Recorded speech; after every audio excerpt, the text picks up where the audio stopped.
Hi guys, welcome to முப்படை training academy.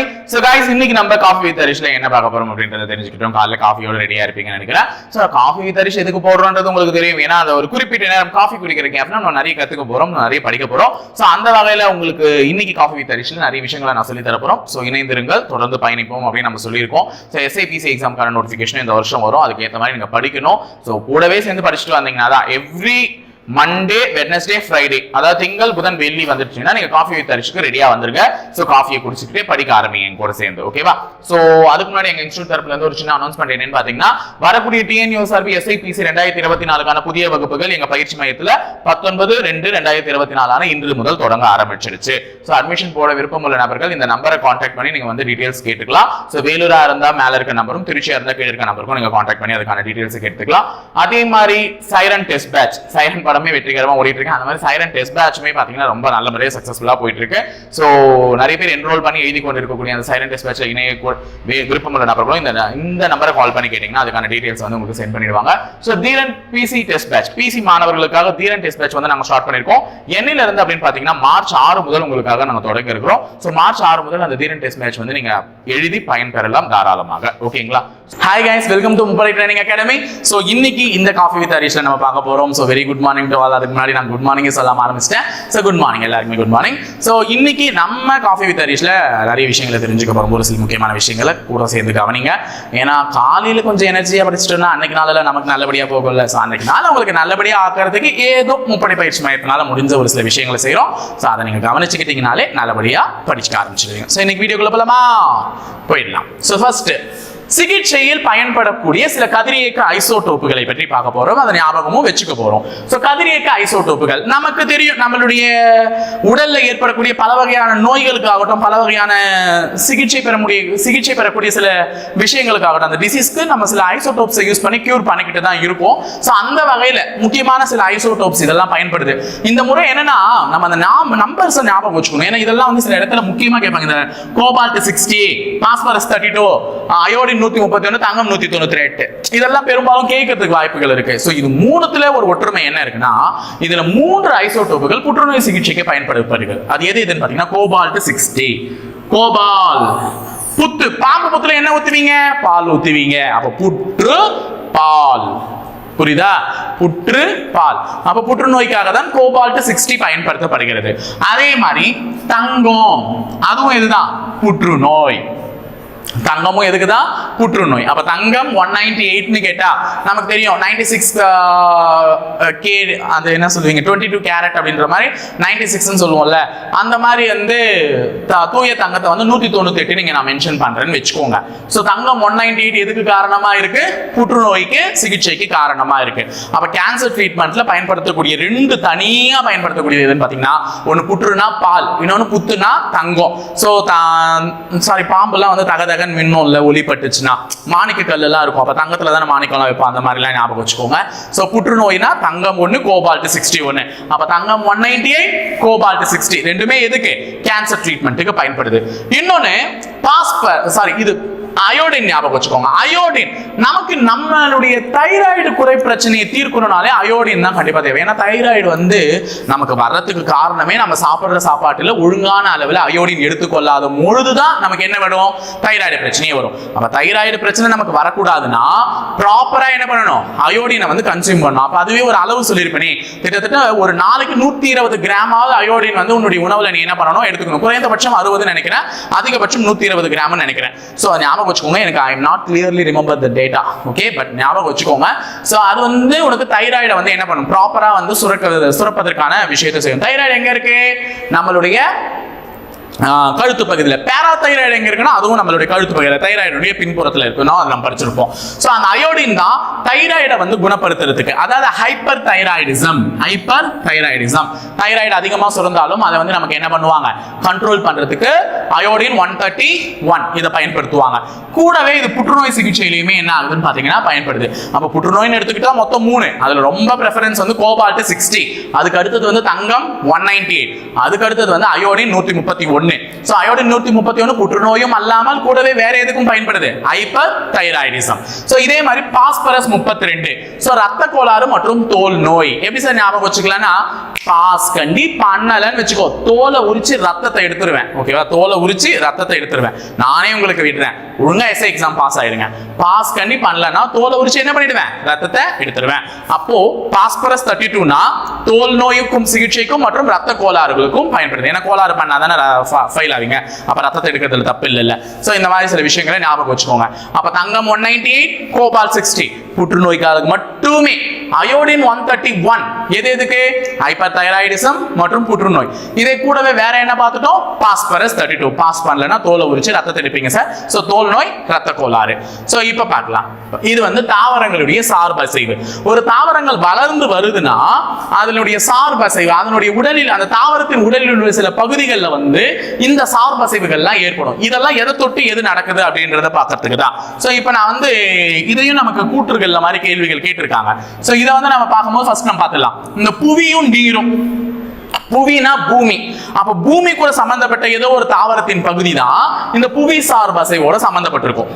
அப்ப தாவரத்தினுடைய பகுதின்னு எடுத்துக்கிட்டு, ஒரு மரம் எடுத்துக்கிட்டு, ஒரு தாவரம் எடுத்துக்கிட்டு, நம்ம தண்டு இருக்கும், வேர் இருக்கும், இலை இருக்கும், பூ இருக்கும், கனி இருக்கும், இந்த மாதிரி நிறைய இருக்கும்ல. சோ இதுல ஒரு சார்பசைவோடையும் ஒரு பகுதி சம்பந்தப்பட்டிருக்கு. அதுல இந்த புவி சார்பசைவு, நீர் சார்பசைவு, இது ரெண்டுமே ஒரே பகுதியோட தான் சம்பந்தப்பட்டிருக்கு. எது அப்படின்னு பாத்தீங்கன்னா, புவினா நம்மளுடைய பூமி. அப்ப பூமியில எந்த பகுதி இதுல தொட்டு இருக்கோ அதுதான் புவி சார்பசைவோட சம்பந்தப்பட்டிருக்கு. எந்த பகுதி, வேர் பகுதி. அப்போ ரூட் அந்த ஒரு பார்ட் தான் எதோட சம்பந்தப்பட்டிருக்கு, புவி சார்பசைவோட சம்பந்தப்பட்டிருக்கு. கூடவே நீர்னு கேட்டாலுமே ஆன்சர் என்னதான், சேம். ஏன் சார் அப்படின்னா, வேருக்கு தானே தண்ணி ஊத்துற, அப்போ வேர் பகுதியோட சம்பந்தப்பட்டதுதான் புவி சார்பசைவு மற்றும் நீர் சார்பசைவு. இதே ஒலி, தொடு, இது எல்லாம் ஞாபகம் வச்சுக்கோங்க. வேதி இதெல்லாம் கேட்டாங்கன்னா ஒலி சேர்க்கை நடத்தும். ஒளி சேர்க்கை நடத்தும் பொழுது தாவரங்கள் வந்து அந்த பச்சையத்தை பயன்படுத்தி ஒளி சேர்க்கை நடத்தும். அப்ப அது எங்க இடம்னா, இலைன்னு எடுத்த உடனே இலை வழியா போயிட்டு இந்த தண்டு வழியா தான் மொத்த கம்யூனிகேஷன். எங்கனாலும் இந்த தண்டு வழியா தான் போகணும். இலை மூலமா நடத்தும் ஒளி சேர்க்கை, நான் இல்லைன்னு சொல்லல. ஆனா இந்த தண்டு வழியா தான் ஒட்டுமொத்த பிளான்ட்லயுமே என்ன ஆகும், கம்யூனிகேஷன்ஸ் நடக்கும். அப்போ ஒலி சார்பசைவு எங்க நடக்குதுன்னா, தண்டு பகுதியில தான் என்ன நடக்குது, ஒளி சார்பசைவு நடக்குது. அடுத்தது தொடு சார்பசைவு, வேதி சார்பசைவு. தொடுனா கொடி, அந்த கொடி போய் பறந்துட்டு இன்னொரு இடத்த போய் என்ன பண்ணும், தொடும். இங்கே ஒரு செடி வச்சுனா போய் அப்படியே ஒரு கம்பி மேல ஏறும், இல்லைன்னா ஒரு கொம்பு நட்டு அந்த கொம்பு மேல அப்படியே போய் தொட்டுட்டே பறரும். அப்ப தொடு சார்பசைவுன்றது எதன் மூலமா பரவுதுன்னா, கொடி மூலமா பரவுது. ஓகேவா, கொடி மூலமா பரவுது. வேதி சார்பசைவு, வேதியியல் நிகழ்வு. தாவரங்கள்ல எல்லாமே இயற்கை மாற்றங்கள், ஆனால் வேதியியல் முறையிலும் சில மாற்றங்கள் நடக்கும். அது என்னன்னா, மகரந்த சேர்க்கை. அப்போ தாவரங்களுடைய மகரந்தங்கள்ல நடக்கிறது தான் என்னன்னு பாத்தீங்கன்னா இந்த வேதி சார்பசைவு. வேதியங்கள், மகரங்கள், அந்த பூல இருக்கும்ல, அந்த பூல இருக்கக்கூடிய ஒரு விஷயத்தை வச்சுதான் அடுத்தடுத்து என்ன ஆகும், நிறைய வந்து இந்த தேனீக்கள் ஆகட்டும், தேன் எடுக்கிறதாகட்டும், இல்லை இன்னொரு தாவரம் உருவாகிறதாகட்டும், எல்லாமே இந்த மகரந்தங்களை பொறுத்துதான். இந்த மகரந்தங்கள் அடிச்சு செல்லப்பட்டுதான் இன்னொரு இடத்துல தாவரங்கள் உருவாகுது. அது மாதிரிலாம் நிறைய கதைலாம் படிச்சிருப்பீங்க. அப்ப இதெல்லாம் இந்த பகுதிகளில் நடக்குது. இந்த சார்பசைவுகள்லாம் தெரிஞ்சுக்கோங்க. அப்போ தாவரங்களுடைய சார்பசைவுல முதல்ல வந்து நீ பார்க்க வேண்டியது புவி சார்பசைவு, நீர் சார்பசைவு. ரெண்டுமே எங்க நடக்குது, தாவரத்தினுடைய வேர் பகுதியில. அப்ப தண்டுல எது நடக்குதுன்னா, ஒளி சேர்க்கையில நடக்கும்போது ஒளி சார்பசைவு.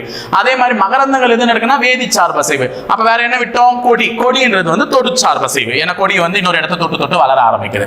அடுத்தது இந்த 3 முக்கியமான விஷயங்களை யார் கண்டுபிடித்தார்கள் அப்படின்றதுதான். எலக்ட்ரானை கண்டுபிடித்தது ஜே தாம்சன். முக்கியமான சிலவங்க எல்லாம் இதுல நீங்க நிறைய பேர் நானே இன்னும் சொல்லல, ஏன்னா இது வந்து நான் ஒரு எக்ஸாம்பிளுக்கு சொல்றேன். அப்ப நீ இன்னைக்கு படிக்கும் போது இன்னைக்கு சார் வந்து 3 கண்டுபிடிச்சது நடத்தினார், அப்ப நம்ம மிச்சத்தை கண்டுபிடிச்சவங்கள ஒரு முறை ரிவிஷன் பண்ணிக்கணும் அப்படின்னு பார்க்கணும். அதுக்கு தான் நடத்துறது. சோ எலக்ட்ரானை கண்டுபிடித்தது யாரு, ஜே தாம்சன். புரோட்டானை கண்டுபிடித்தது யாரு, எர்னஸ்ட் ரூதர்ஃபோர்ட். நியூட்ரானை கண்டுபிடித்தது யாரு, ஜேம்ஸ் சாட்விக். இது வந்து குழந்தை நீங்க எல்லாருமே கண்டிப்பா கண்டுபிடிச்சிருப்பீங்க, கண்டிப்பா படிச்சிருப்பீங்க. So James Chadwick, neutron, Ernest Rutherford, proton. J Thomson electron. So இவங்க பேரை கேட்டுட்டு அவங்க என்னத்தை கண்டுபிடிச்சாங்கன்னு கேட்கலாம். ஏன்னா நம்ம இப்படி படிச்சதுனால மேக்ஸிமம் எலக்ட்ரான் கேட்டா ஜே தாம்சன் சொல்லிடுவோம் டக்குன்னு. ஆனா ஜே தாம்சன் எதை கண்டுபிடித்தாருன்னா கொஞ்ச நேரம் யோசிப்பேன், எதனா கண்டுபிடிச்சாரா அப்படின்னு. ஏன்னா நம்ம படிச்ச ஒரு டிஃபால்ட்டான ஒரு மெத்தடையே அவங்க மாத்திட்டாங்கன்னு வச்சுக்கோ, அங்கேயே நம்ம பாதி என்ன பண்ணுவோம், பயந்துருவீங்க. பயப்படாத குமார், நமக்கு எதா இருந்தாலும் நம்ம மூளையில ஸ்டோர் ஆயிருக்கு, தட்னா ஆன்சர் கண்டிப்பா வரும். அப்ப எலக்ட்ரானை கண்டுபிடித்தது ஜே தாம்சன். எர்னஸ்ட் ரூதர்ஃபோர்ட் எதை கண்டுபிடிச்சார்? புரோட்டான். அப்போ இவர் வந்து யாரை விட்டோம், ஜேம்ஸ் சாட்விக். இவர் எதை கண்டுபிடிச்சாரு? நியூட்ரான். டக்குன்னு முடிஞ்சிடும். ஓகேவா? இந்த 3 விஷயங்களை பத்தி பார்த்துட்டோம். அடுத்தது முக்கியமான தினங்கள், மார்ச் மாதத்தை சேர்ந்த ஒரு முக்கியமான தினங்களை தான் எழுதி போட்டிருக்கேன். சோ அப்ப மார்ச் மாதங்கள்ல நீ ரொம்ப பார்க்க வேண்டியது இந்த 20, 21, 22, 24, 23. இந்த இதெல்லாம் வந்து ஒரு கதையை வச்சே ஞாபகம் இருப்பீங்க. சிட்டுக்குருவி காட்டுக்கு போச்சா, காட்டுக்கு போய் தண்ணி குடிச்சுச்சா, தண்ணி குடிச்சிட்டு வானிலை சரியில்லைன்னு பார்த்துனே இருந்துச்சா, காசநோய் வந்துருச்சா. அப்ப தொடர்ந்து இருக்கக்கூடிய நாட்கள் 20, 21, 22, 23, 24. அப்ப மார்ச் மாசம் 20ல இருந்து 24 வரையும் 20, 21, 22, 23, 24 இந்த 5 நாட்களுமே தொடர்ந்து நாட்கள். சிட்டுக்குருவி காட்டுக்கு போய் தண்ணி குடிச்சு வானிலை மாற்றத்தை பார்த்துட்டு காசநோய் வந்துருச்சு. சோ 5 தினங்கள் தொடர்ந்து இருக்கு. அப்ப சிட்டுக்குருவியில ஆரம்பிச்சு காசநோய் தினம் வரையும். அப்ப மார்ச் 22ன்னு கேட்டா தண்ணீர், 22னா 3வது நாள் தண்ணீர் தினம். மார்ச் 21ன்னு கேட்டா 2, அப்ப காடுகள். மார்ச் 20னா சிட்டுக்குருவி. மார்ச் 23னா உலக வானிலை தினம், 24னா உலக காசநோய் தினம். சோ அப்ப முதல்ல இருக்கக்கூடிய இந்த 5 ஞாபகம் வச்சுக்கலாம். மார்ச் 8 என்பது சர்வதேச பெண்கள் தினம். இது எல்லாருக்குமே தெரியும். சோ சர்வதேச பெண்கள் தினம் ஐநா அமைப்பால் அறிவிக்கப்பட்ட ஒன்று. ஏன்னா பெண்களுக்கு பெண்கள் தினத்தை கொண்டாடணும் அப்படின்னு சொல்லிட்டு உலகம் முழுவதிலும் இருக்கக்கூடிய அனைத்து தரப்பினராலும் கொண்டாடப்படக்கூடிய தினம் பெண்களுக்காக. அப்ப மார்ச் 8 என்பது சர்வதேச பெண்கள் தினம். இதே 14 வந்து என்னன்னு சொல்றாங்கன்னா சர்வதேச கணித தினம் சொல்றாங்க. அது என்ன சார் சர்வதேச கணித தினம்னா 14 மார்ச் 14 எழுதி பாருங்க. மார்ச் மாசம் எத்தனாவது மாசம்? 3வது மாசம். ஆமாங்க, ஜனவரி, பிப்ரவரி, மார்ச். மார்ச் மாசம் 3வது மாசம். இந்த ஐஃபனை தான் புள்ளி எழுதுவேன். 14 இந்த 3.14 எதனுடைய மதிப்பு அப்படின்னா பையினுடைய மதிப்பு. ஆமாவா, பையை எப்படி எழுதலாம்? 22/7 எழுதலாம். ஞாபகம் இருக்கா? பையை 22/7 எழுதலாம், இல்ல 3.14 எழுதலாம். அப்ப 3ஆம் மாசம் 14ஆம் தேதி அதுதான் வந்து மார்ச். அதுதான் தான் சர்வதேச கணித நாளா கொண்டாடுறாங்க. இதுவே நேஷனல் மேத்தமெட்டிக்ஸ் டே, நம்மளுடைய இது வந்து பாத்தீங்கன்னா national mathematics day I think it's December 22 or 23. 2 நாள். ஒன்று வந்து விவசாயிகள் தினம் வரும், 23 கிசான் டே நினைக்கிறேன். அப்போ 22 தான் மேக்ஸ் டே, நேஷனல் மேத்தமெட்டிக்ஸ் டே, டிசம்பர் மாதம் 22. அதாவது தேசிய கணித தினம். நம்ம இந்தியாவில் செலிப்ரேட் பண்றோம். ராமானுஜர் அவர்களுடைய பிறந்த நாளான டிசம்பர் மாதம் 22ஆம் தேதி என்ன பண்றோம் அப்படின்னு பாத்தீங்கன்னா தேசிய கணித தினமா செலிப்ரேட் பண்றோம். ஆனா சர்வதேச கணித தினமா செலிப்ரேட் பண்றது மார்ச் 14. அதுக்கு காரணம் என்னன்னா 3.14 பையனுடைய மதிப்பு, சர்வதேச கணித தினம். அப்ப மார்ச் 8 சர்வதேச பெண்கள் தினம், மார்ச் 14 சர்வதேச கணித தினம். இதே உலக வனவிலங்குகள் தினம் எப்பொழுது கொண்டாடப்படுகிறதுனா மார்ச் 3. 3 வந்து என்னது? உலக வன விலங்குகள் தினம், மார்ச் மாதம் 3.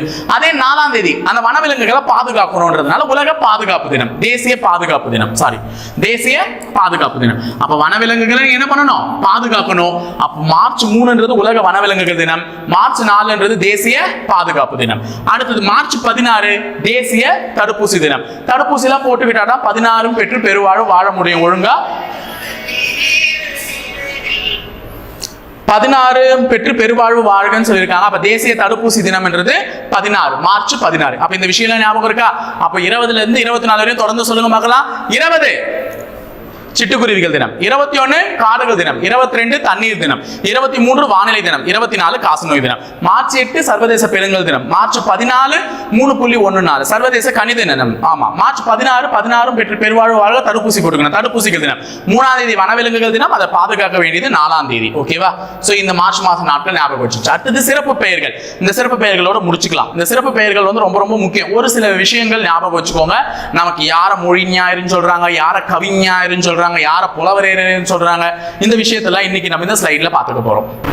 சோ எல்லாருடைய பேரும் நம்ம ஞாபகம் வச்சுக்க போறோம். ஃபர்ஸ்ட் பாவலரேறு அப்படினாலே எல்லாருக்குமே தெரியும், பெரும்பாலும் உங்களுக்கு எல்லாருமே தெரியும், பெருஞ்சித்திரனார், பெரும் சித்திரனார் அப்படின்னு சொல்லக்கூடிய இவரை தான் என்னன்னு சொல்லுவாங்க? பாவலரேறு இப்படின்னு சொல்லுவாங்க. சித்திரம், சித்திரம்னா வரையக்கூடிய ஓவியம். பெரிய ஓவியத்தை நீ வரைகிறதுன்றது பாவம். அப்ப எப்பப்ப ஒருத்தனே அவ்வளவு பெரிய ஓவியத்தை வரைவா? அப்ப பெரிய சித்திரத்தை வரையணும்னா பாவம்னு சொல்லுவாங்க. அப்ப பாவலரேறு என்று அழைக்கப்படுவர் இவர் யார்? பெரும் சித்திரனார். இந்த கவிஞரேறு, கவிஞாயிறு, இந்த ரெண்டு விஷயமும் கவி கவின்னு தான் தொடங்குது. கவி கவின்னு தான் தொடங்குது. கவின்றது ஒரு பொண்ணு பேரா? கவிதா, கவின்னு சொல்றோம். அப்ப கவிஞரேறு, கவிஞாயிறு ரெண்டுமே பொண்ணுங்க பேரு. அப்ப ரெண்டுமே ஒரு பொண்ணு பேரை வச்சுதான் முதல்ல ஆரம்பிக்கும். அது என்னன்னு பாத்தீங்கன்னா, இது வாணின்னு ஆரம்பிக்கும், இது தாரான்னு ஆரம்பிக்கும். வாணி தாரா, வாணி தாரா. அப்ப இந்த கவிக்கு வாணி, இந்த கவிக்கு தாரா. சரி, கவிஞரேறு வாணிதாசன், வாணிதாசன். இது தாரா பாரதி. ஓகேவா? இப்ப ஞாபகம் வச்சுக்கோங்க. எப்படி ஞாபகம் வச்சுக்கலாம்? சார் எனக்கு குழம்பிடுமே அப்படின்னா, ஞாயிற்றுக்கிழமைனா லீவு, ஞாயிற்றுக்கிழமைனா லீவு. அப்ப கவிதா, தாரா, பாரதி. பாரதியும் ஒரு பொண்ணு பேரு. அப்போ பாரதி, தாரா, கவிதா. ஞாயிற்றுக்கிழமைனா லீவு என்ன பண்ணுவாங்க? ஜாலியா கதை பேசிட்டு ஊரை சுத்துவாங்க. அப்ப 3 பெண்கள் சேருவாங்க. ஆனா இங்க 2 பெண்ணு பேர் தான், ஒன்னு வாணி, இன்னொன்னு கவி. அப்ப கவிஞரேறு. ஓகேவா? சோ ஞாபகம் வச்சுக்கோங்க. கவிஞரேறுனா வாணிதாசன், கவிஞாயிறுனா தாரா பாரதி. பாவலரேறுனா பெருஞ்சித்திரம் வரைகிறது கொஞ்சம் பாவமான வேலை. சோ பாவலரேறு, பாவப்படணும் அவங்க மேல. சோ பெருஞ்சித்திரதான். புலவரேறு மொழிஞாயிறு. புலவரேறுனா வரத நஞ்சையர், வரத நஞ்சையர், வரத நஞ்சையர். அந்த காலத்துல புலவர்களுக்கு எல்லாம் என்ன பண்ணுவாங்கன்னு பாத்தீங்கன்னா, நன்சை நிலம் தருவாங்க. புன்சை நிலம், நன்சை நிலம் சொல்லுவாங்க. நன்சை நிலம் தருவாங்க. அதாவது அரசர்களை பற்றி நீ பாடி போங்க, உனக்கு நன்சை நிலம் தரேன், நீ உழுதுக்கோ. அதாவது நீங்க வந்து வேலைக்கு ஆட்களை வச்சுங்க, என்ன பண்ணிக்கலாம், நீங்க வந்து இது பண்ணிக்கலாம், பொன் பொருள் கொடுப்பாங்க. அதே மாதிரி நன்சை நிலம் தருவாங்க அப்படின்ற மாதிரி ஞாபகம் வச்சுக்கோங்க. புலவர்களுக்கு நன்சை நிலம் தருவாங்க. அப்ப வரத நஞ்சையர். அடுத்தது மொழி ஞாயிறு. தமிழ் மொழிக்காக பாடுபட்ட பசும்பொன் முத்துராமலிங்க தேவர் அப்படின்னு சொல்லுவாங்கல்ல, அதனால தேவர் அப்படின்னு ஞாபகம் வச்சுக்கோங்க. தேவநேய பாவனார், தேவநேய பாவனர். அப்ப இந்த பேர்கள்லாம் ஈஸியா ஞாபகம் கொடுக்கலாம், இனிமே கன்ஃபியூஸ் ஆக மாட்டல. அப்ப மொழி ஞாயிறு என்று அழைக்கப்பட்டால் அது யாரு? தேவநேய பாவனர், தேவநேய பாவனர், மொழிக்காக பாடுபட்டவர். கவி கவின் 2 வரும். கவிஞரேறு, கவிஞாயிறு. கவின்னு வந்தாலே பொண்ணு பேர் தான் வரணும். அப்ப கவினா வாணி, கவினா தாரா. சரி, ஞாயிறு எங்க போறது? கவி ஞாயிறுன்னு வந்தா ஞாயிற்றுக்கிழமை 3 பொண்ணு ஊர் சுத்துவாங்க. அப்ப கவிதானா தாரா பாரதி. அப்ப கவிஞரேறுனா வாணி தாசன். அப்ப வரதனஞ்சையர் யார் வருவார்னா புலவர். அவர் ஒரு புலவர், நன்சை நிலம் கொடுத்திருக்காங்க. மொழி ஞாயிறுனா தேவநேய பாவனா, பெருஞ்சித்திரன்னா பாவமா பாவலரேறு. ஓகே, சோ இப்போ இதெல்லாம் ஞாபகம் வச்சுக்கோங்க. இந்த 5 கேள்விக்கு ஆன்சர் பண்ணுங்க பார்க்கலாம். தாவரத்தின் ஒலி சார்பசைவு எதனுடன் தொடர்புடையது? நான் ஆல்ரெடி சொல்லிட்டேன், தாவரத்தினுடைய சில சார்பசைவுகள் சில பகுதிகளோடு தொடர்புடையதுன்னு. அப்ப ஒலி சார்பசைவு எதனுடன் தொடர்புடையது? அடுத்தது பாஸ்பரஸ் 32 என்பது எந்த சிகிச்சைக்காக பயன்படுத்தப்படுகிறது? பாஸ்பரஸ் 32 பாஸ் பண்ணலனா என்ன வரும்ன்றத சொல்லியிருக்கேன். அப்ப பாஸ்பரஸ் 32 எந்த சிகிச்சைக்காக பயன்படுகிறது? மொழி ஞாயிறு என்று அழைக்கப்படுபவர் யார்? யார் மொழிக்காக பாடுபட்டார்? அதையும் சொல்லியிருக்கேன். அடுத்தது நியூட்ரானை கண்டுபிடித்தவர் யார்? புரோட்டான் யாரு, நியூட்ரான் யாரு, எலக்ட்ரான் யாரு? எல்லாருமே உங்களுக்கு தெரியும். ஈஸியா சொல்லிடுவீங்க. உலக காசநோய் தினம் எப்பொழுது? எல்லாமே ஈஸியான கொஸ்டின் தான். சீக்கிரமா ஆன்சர் பண்ணிட்டு போய் படிக்கிற வேலையை பாருங்க. காஃபியும் கூட ஆறிடுவோம், குடிச்சிட்டு போய் படிக்கிற வேலையை பாருங்க. All the very best guys. நாளை சந்திப்போம். இணைந்திருங்கள் காவலர்களை, தொடர்ந்து பயணிப்போம் முப்படை பயிற்சி மையத்துடன். நன்றி, வணக்கம்.